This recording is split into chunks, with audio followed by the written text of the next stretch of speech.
Pela graça sois salvos. É o tema da ministração de hoje. Eu quero ganhar tempo aqui porque a internet pode cair a qualquer momento. Então, semana passada estávamos falando disso e eu usei alguns textos e eu quero lê-los novamente hoje, para que nós possamos dar prosseguimento.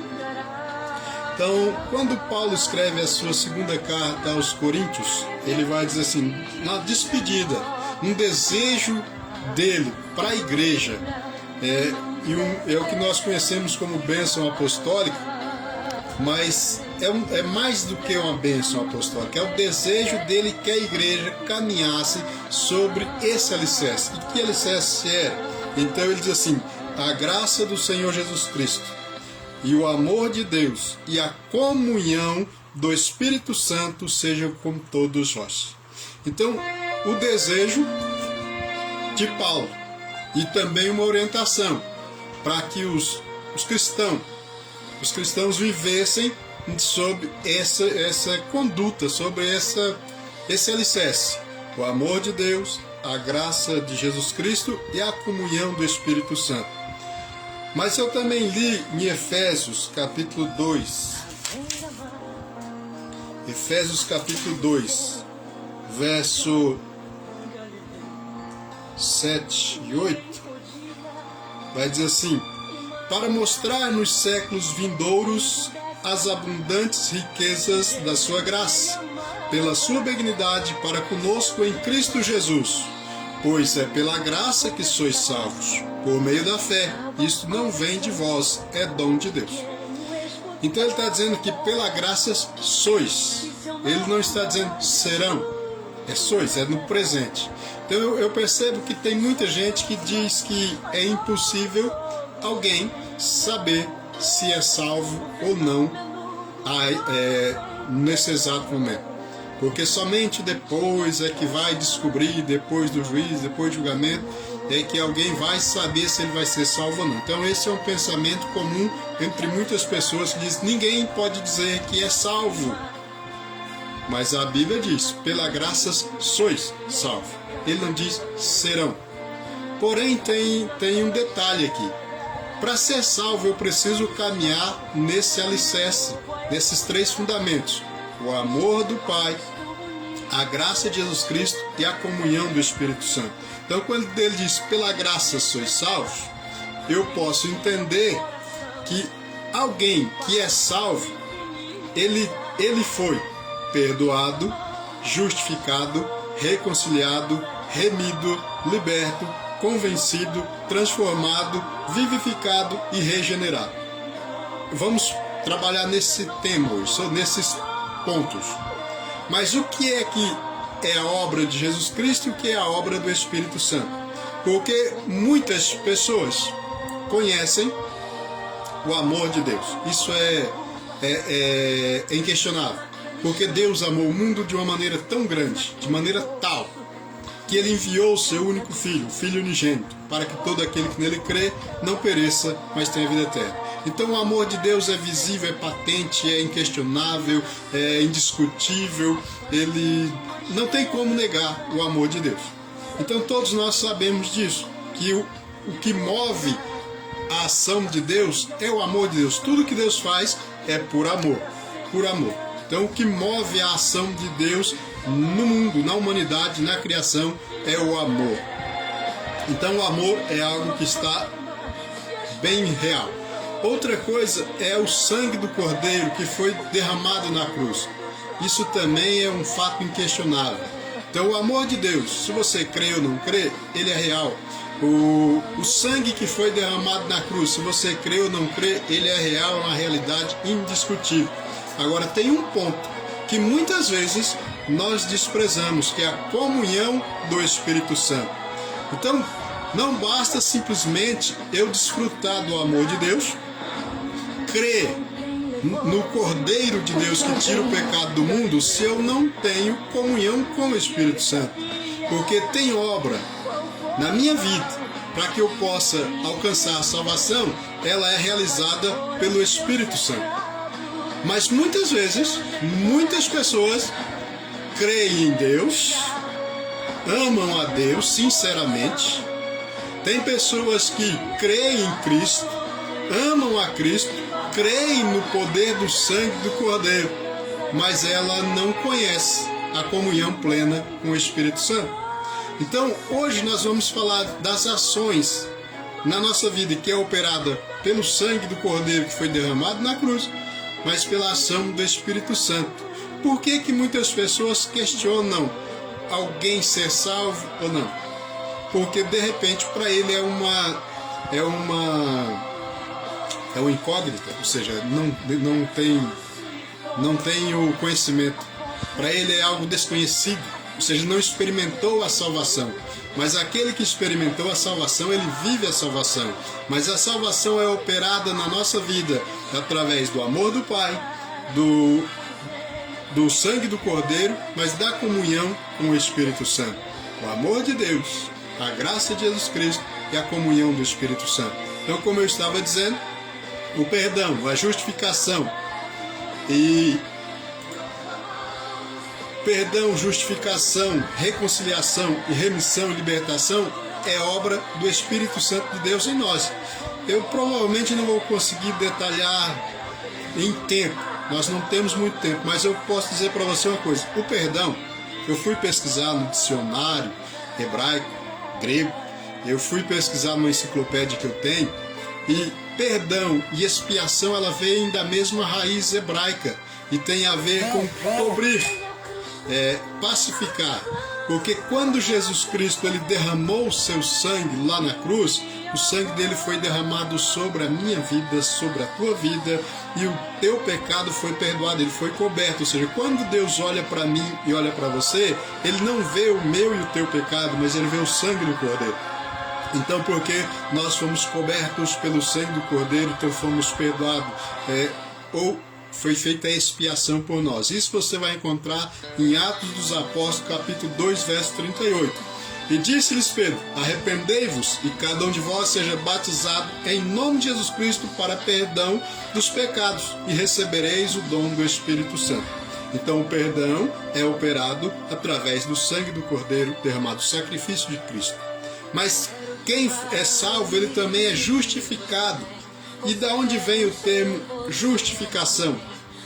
Justificação, eu costumo dizer que é como que eu falte no trabalho e quando chega no fim do mês a empresa, o departamento pessoal do RH vai puxar o meu ponto e vai ver que tem uma falta. Mas se eu tenho um atestado médico, essa falta já não pode ser imputada, não pode ser cobrada de mim, porque a falta não deixa de existir, mas ela deixa de ter efeito. Então o sangue do Cordeiro também nos justifica. Então aquele que crê em Cristo, entregou a sua vida a Cristo, ele tem a justificação. E nós vamos encontrar isso em Romanos capítulo 4, verso 25, vai dizer: o qual por nossos pecados foi entregue e ressuscitou para a nossa justificação. Ele morreu e ressuscitou para que nós fôssemos.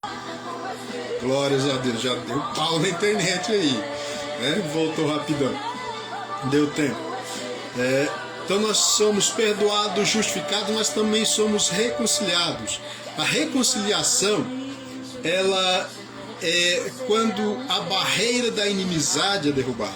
Então o pecado produz inimizade entre nós e Deus. Então é isso que o pecado faz.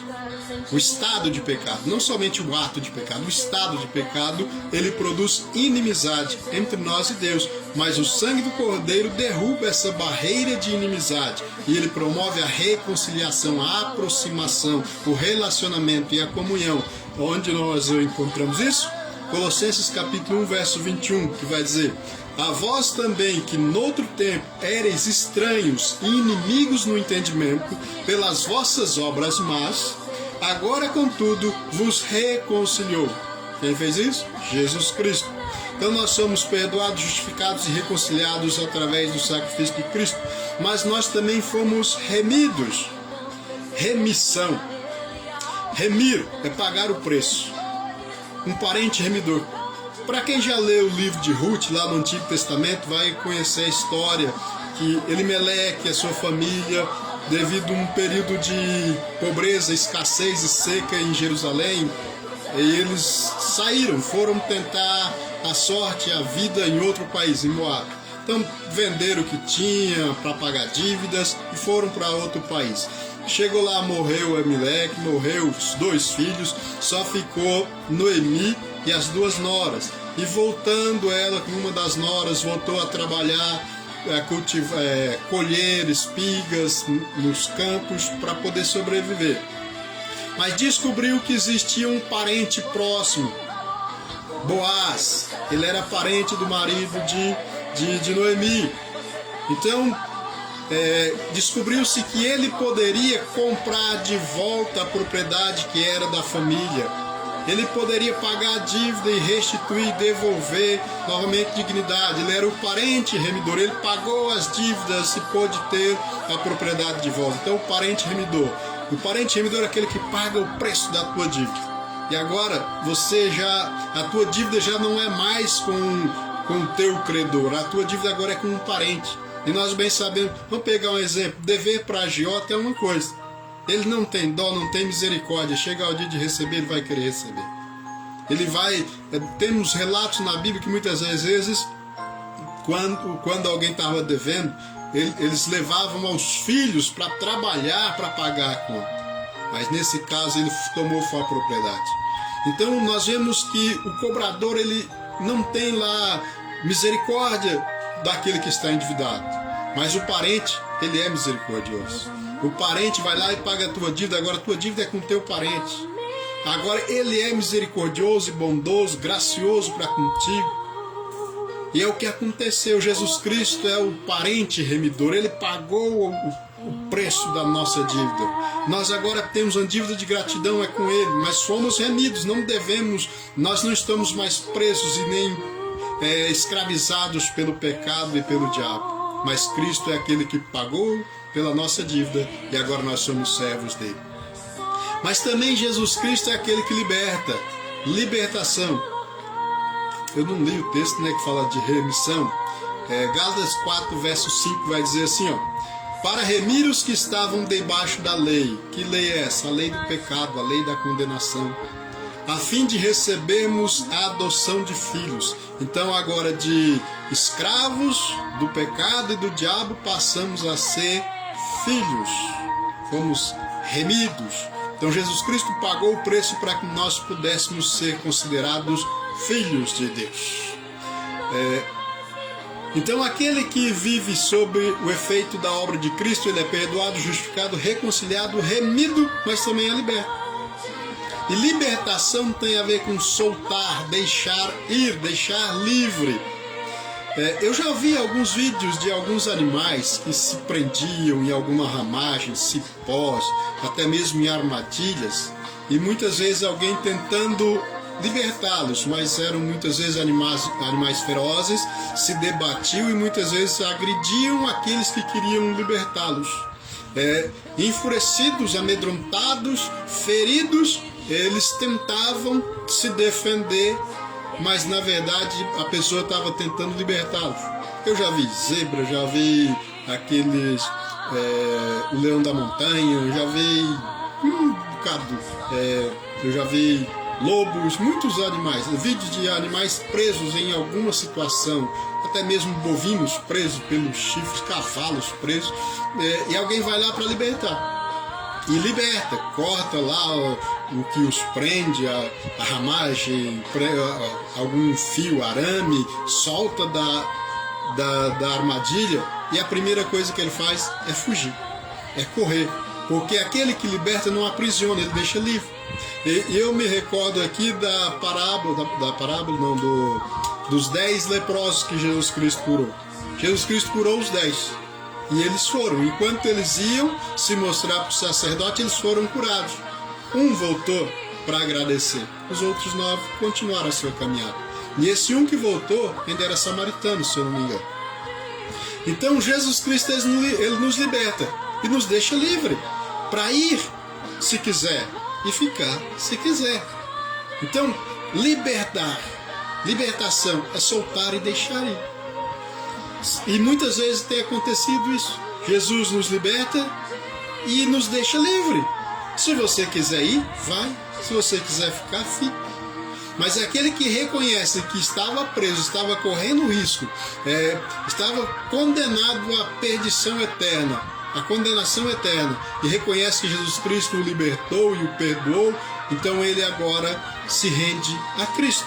Então isso é obra de Jesus Cristo. Então daquela lista que nós passamos, que fala perdão, justificação, reconciliação, redenção e libertação, é obra de Jesus Cristo. Agora tem mais outras obras, que é a obra do Espírito Santo. É o Espírito Santo de Deus que convence, que transforma, que vivifica e que regenera. Então vamos falar agora da obra do Espírito Santo, porque de repente você crê em Deus. Sinceramente você crê em Deus, ama a Deus, crê no amor de Deus e vive esse amor. E você tem sido agraciado com esse amor. Você crê em Cristo, no sacrifício de Cristo, no sangue vertido na cruz. Mas muitas vezes não se deu conta da importância que tem da comunhão do Espírito Santo. Porque tem coisa na obra da salvação em nossa vida que quem opera é o Espírito Santo. E se o Espírito Santo de Deus não operar isso em nós, não somos salvos. Somos apenas crentes. Somos cristãos, religiosos, e vivemos na igreja buscando bem-estar, uma satisfação pessoal. E muitas vezes nós nos confundimos e achando que a igreja ela veio proporcionar ao homem o bem-estar. Não. A igreja ela tem o objetivo de anunciar o Evangelho de Jesus Cristo, que opera salvação no homem e glorificação de Jesus Cristo. Então o objetivo da igreja é glorificar a Deus e ministrar o Evangelho que traz salvação. Mas muitas vezes nós estamos na igreja por causa do bem-estar. Nós estamos na igreja porque é agradável, é conveniente, recebemos bênção, somos abençoados, temos uma vida alegre e feliz. Mas muitos desses que estão nas igrejas de mais diversas denominações, ainda assim questionam a salvação. Principalmente quando se trata de outras pessoas, né? Quando se trata de alguém que tem um histórico tenebroso, obscuro, daí põe-se em dúvida se realmente Deus o salva, se ele é salvo. Mas quando nós vivemos e desfrutamos do amor de Deus, da graça de Jesus Cristo e da comunhão do Espírito Santo, nós desfrutamos da salvação. Porque pela graça sois salvos. Pela graça. Não é mérito, não é nada que eu faça, mas Deus decidiu fazer. Mas eu preciso deixar Deus fazer. Então tem coisas que não tem como mudar. O amor de Deus é imutável, é inquestionável, é incondicional. Se você crê ou não, Ele te ama. O sacrifício de Cristo já foi feito, executado na cruz. Não tem como reverter e Deus está satisfeito. Porque o sacrifício de Cristo foi para satisfazer uma necessidade e uma exigência do Pai, não minha, não sua. De repente, muitas vezes nós até não concordamos o modo pelo qual Deus opera, como é que Deus salva. Muitas vezes nós não concordamos porque alguém viveu a vida dele numa condição de pecado e agora está na igreja, aceitou a Jesus Cristo e nós questionamos, e agora diz que é salvo? Por que não? Só porque eu não concordo? Só porque não me satisfaz? Mas satisfaz a Deus. Então o sacrifício de Cristo na cruz satisfaz a Deus e não pode ser alterado, mudado de forma nenhuma. Mas comunhão com o Espírito Santo, comunhão do Espírito Santo comigo, ela pode existir ou não, vai depender de mim. A comunhão com o Espírito Santo, ela pode existir ou não e vai depender de você. Você pode ser um cristão fervoroso, você pode ser alguém que crê do amor de Deus e teme a Deus e ama a Deus, crê no sacrifício de Cristo, crê no sangue que foi derramado na cruz, mas se não tem comunhão com o Espírito Santo, você não tem a obra da salvação plena na tua vida. Aí vai viver em questionamentos, em dúvidas e incertezas, muitas vezes cocheando em dois pensamentos, ao mesmo tempo que crê já não crê mais, ao mesmo tempo que crê está duvidando, muitas vezes coloca em dúvida se realmente Deus se importa contigo, se realmente Ele está te vendo. mas aquele que vive na comunhão com o Espírito Santo, ele tem a plenitude da salvação sendo operada na sua vida. Então vamos lá, obra do Espírito Santo, convencer. Então é o Espírito Santo de Deus que convence o homem. E para você que já é um cristão, não é só convencer dos teus pecados passados, de quando vivia no pecado, na prática do pecado. Então Deus, através do Espírito Santo, te convenceu que era errado, que era pecado, e você então decidiu abandonar. Também é obra do Espírito Santo. Mas depois de convertido, é o Espírito Santo, Deus, que nos convence todo dia daquilo que é pecado e daquilo que é errado, daquilo que não agrada a Deus. Então, quando eu tenho comunhão com o Espírito Santo, Ele fala comigo. Você algum dia já se arrependeu de algo que tenha dito a alguém? Eu já, várias vezes. Muitas coisas que eu disse, depois de ter dito, eu pensei, não deveria ter falado isso, não foi legal. Então depois que se fala é que você percebe, porque é o que está dentro. E muitas vezes nós não sabemos, não percebemos. Mas então quando você põe para fora, você vê o tamanho da gravidade, o tamanho do mal. E é o Espírito Santo de Deus que te mostra. Então muitas vezes até pessoas que nem são tão religiosos assim, mas quando ele fala alguma coisa que põe para fora, o Espírito Santo de Deus fala, não caiu bem, não foi legal, isso que está dentro de você está ferindo pessoas e está te matando.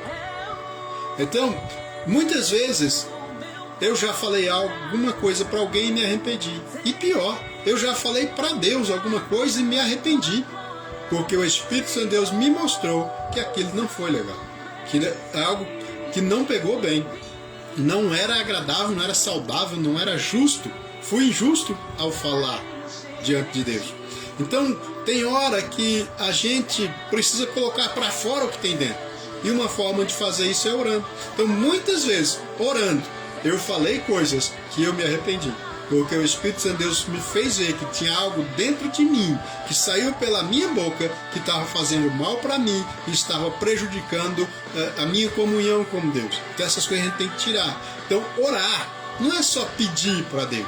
Orar não é só deixar na mão de Deus uma lista do teu desejo. Orar é colocar para fora o que tem dentro. Então tem hora que tem coisas dentro de nós que precisa ser colocado para fora. E eu vou te dar mais um exemplo.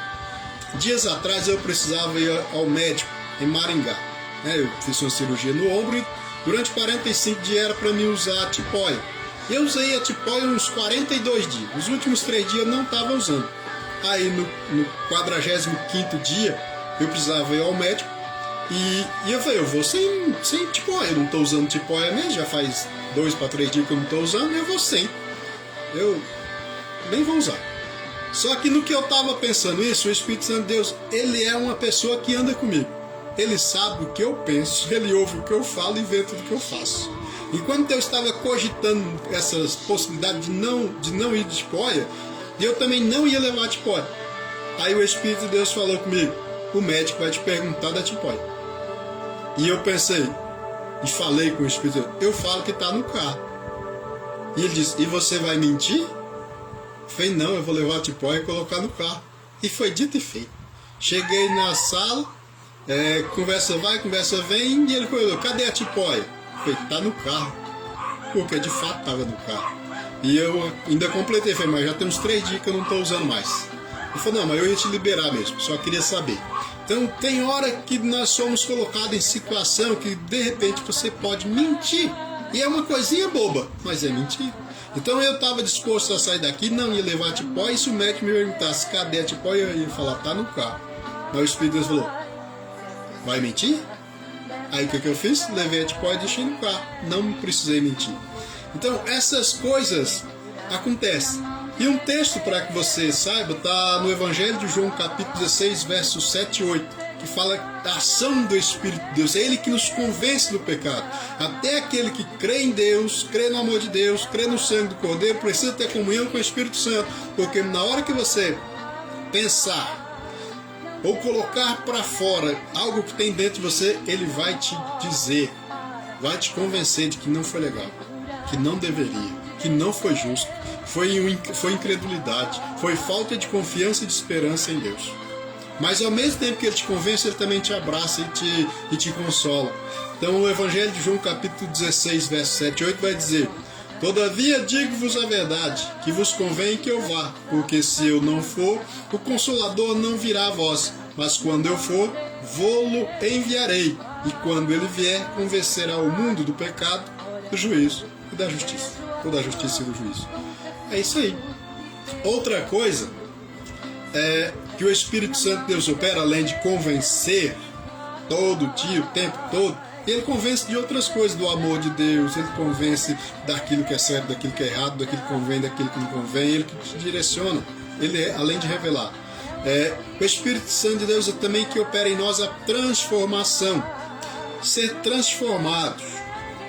E para falar em transformados, eu quero ler aqui em Efésios capítulo 4, verso 28, que diz assim, ó: aquele que furtava, não furte mais, antes trabalhe, fazendo com as mãos o que é bom, para que tenha o que repartir com o necessitado. Então, aquele que furtava, não furte mais, aquele que mentia, não minta mais, aquele que adulterava, não adultere mais, aquele que se prostituía, não prostitua mais, e assim por diante. Aquele que invejava, não inveje mais. É de ser transformado. Então, e quem é que faz isso? É o Espírito Santo. Então, de repente, você crê em Deus, você crê no sacrifício de Cristo que foi derramado na cruz, mas se não tem comunhão com o Espírito Santo, ele não pode te convencer. Não que ele não tenha poder, é que você não para ouvir. Você não ouve ele te convencendo, te orientando, dizendo o que convém e o que não convém, o que é errado, o que é pecado. Mas também você não é transformado, porque quem nos transforma não é o sangue do Cordeiro derramado na cruz. O que nos transforma não é o amor de Deus. O que nos transforma é a comunhão com o Espírito Santo. E nós vamos ver em Atos, em Efésios 4, 28, ele dizendo isso: aquele que furtava, não furte mais, porque o Espírito Santo de Deus opera a transformação. É muito comum você conhecer pessoas que vivem na igreja, são cristãos, fazendo merda. Por quê? Porque ele crê em Deus, ele crê no amor de Deus, crê no sangue que foi derramado na cruz, mas não tem comunhão com o Espírito Santo. É por isso que muitas vezes ele faz coisas erradas, pecaminosas e até criminosas, desonestas, mas está na igreja. E alguém fala: mas é crente. É, mas não é salvo. Por quê?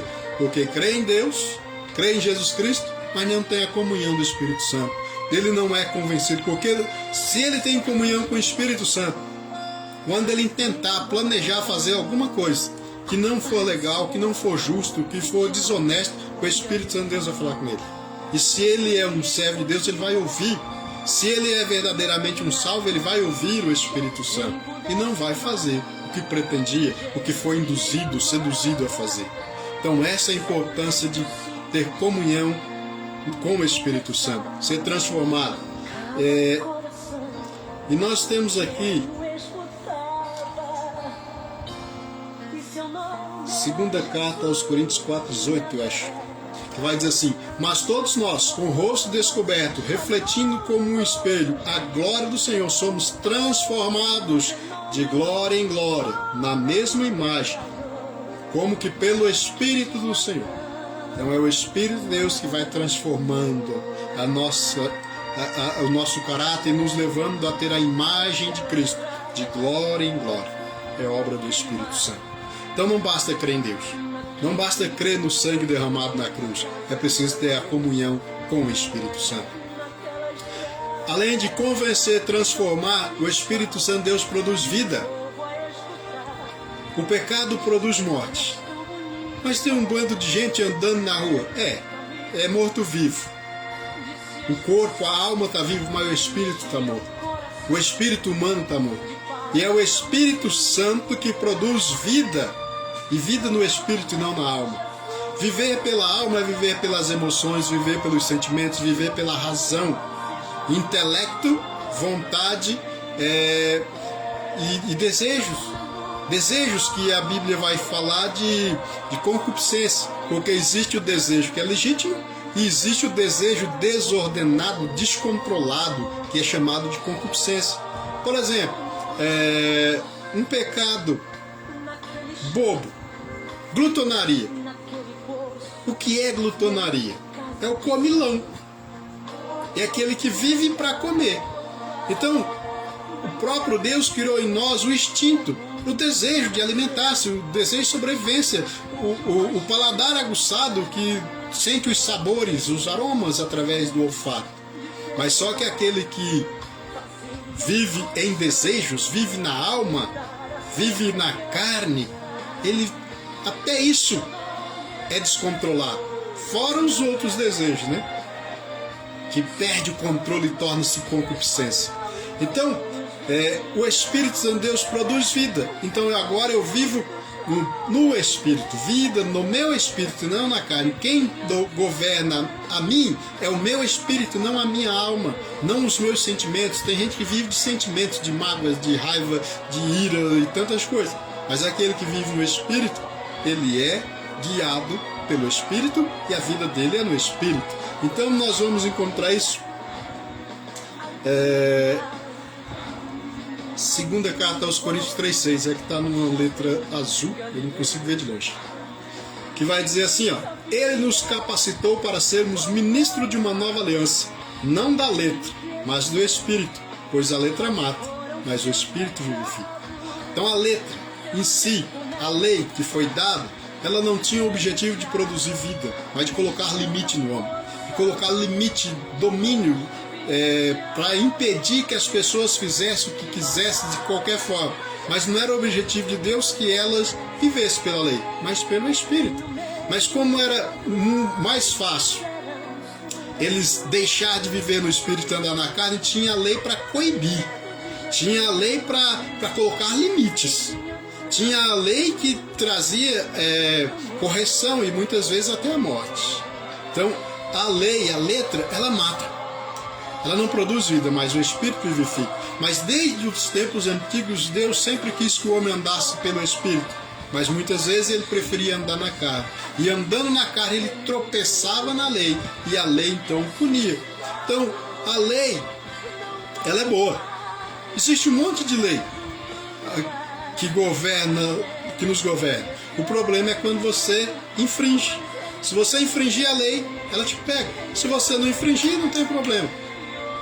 Mas o mais importante é viver e viver no Espírito. E é o Espírito que traz vida a nós. E um outro tema, um outro tópico, regenerar, ou seja, gerar de novo. Há um primeiro momento nós nascemos da união do pai e da mãe, fomos gerados, né? E no momento da fecundação, Deus sopra o Espírito em nós. Então nós temos vida. Passamos a ser uma alma vivente. Com o passar do tempo, vai tomando-se consciência, deixa de ser criança, torna-se um adolescente, um pré-adolescente, hoje em dia tem várias divisões, e passa a viver, fazer escolhas, e aí pecamos. E quando pecamos, morremos.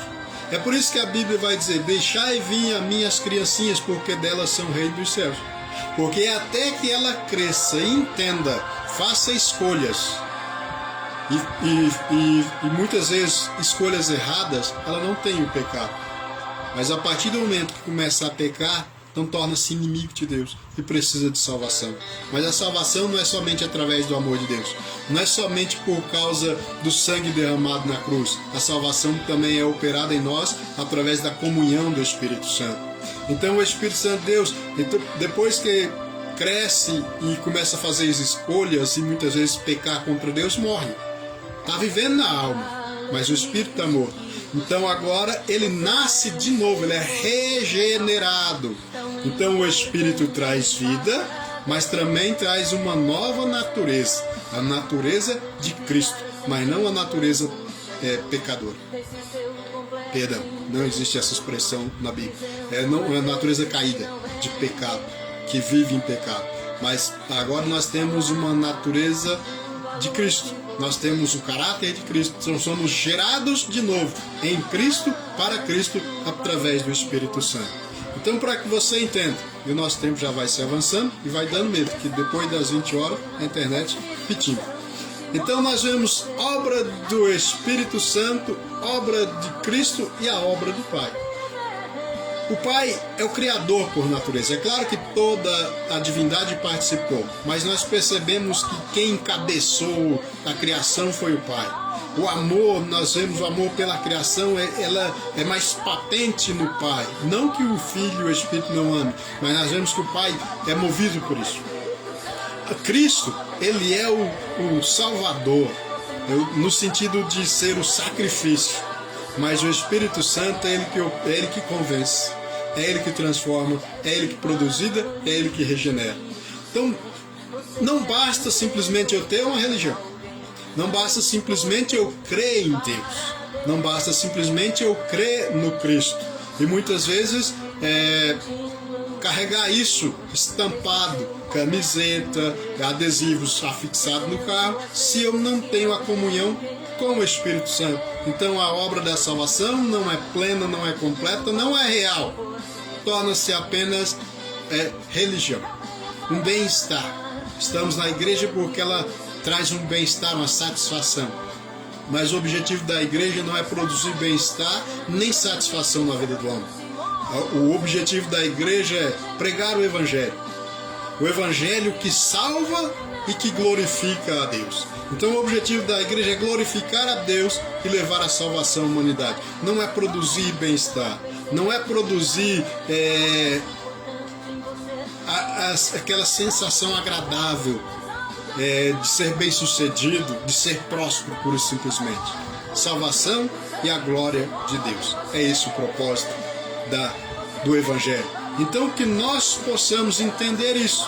Se você não crê em Deus, não crê no amor de Deus, não desfruta do sacrifício de Cristo na cruz do Calvário e nem da comunhão com o Espírito Santo, você é apenas mais um religioso. Tem religião, tem fé, tem tudo.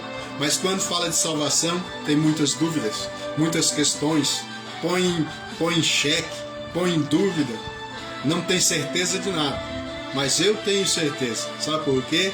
Porque como nós lemos em Efésios, diz: pela graça sois salvos. Ou seja, é presente. A salvação é agora e é já para aqueles que têm a comunhão com o Pai, com o Filho e com o Espírito Santo. Aquele que desfruta do amor do Pai, da graça de Jesus Cristo e da comunhão do Espírito Santo. Então não é pela metade. Agora, se você só crê em Deus e crê em Cristo e não tem comunhão com o Espírito Santo, então a tua cabeça está cheia de informações e dúvidas, incertezas, questionamentos. E por muitas vezes até fala contra Deus, peca contra Deus por falta de comunhão plena com as três pessoas da triunidade. Às vezes nós falamos trindade, é um termo muito comum, mas o mais correto é triunidade, as três pessoas da divindade. É uma unidade complexa, não é uma unidade simples, é uma unidade complexa, é uma unidade, é um Deus em três pessoas, Pai, Filho e Espírito Santo. Amém? Que Deus te abençoe, que Deus abençoe a tua casa, a tua família.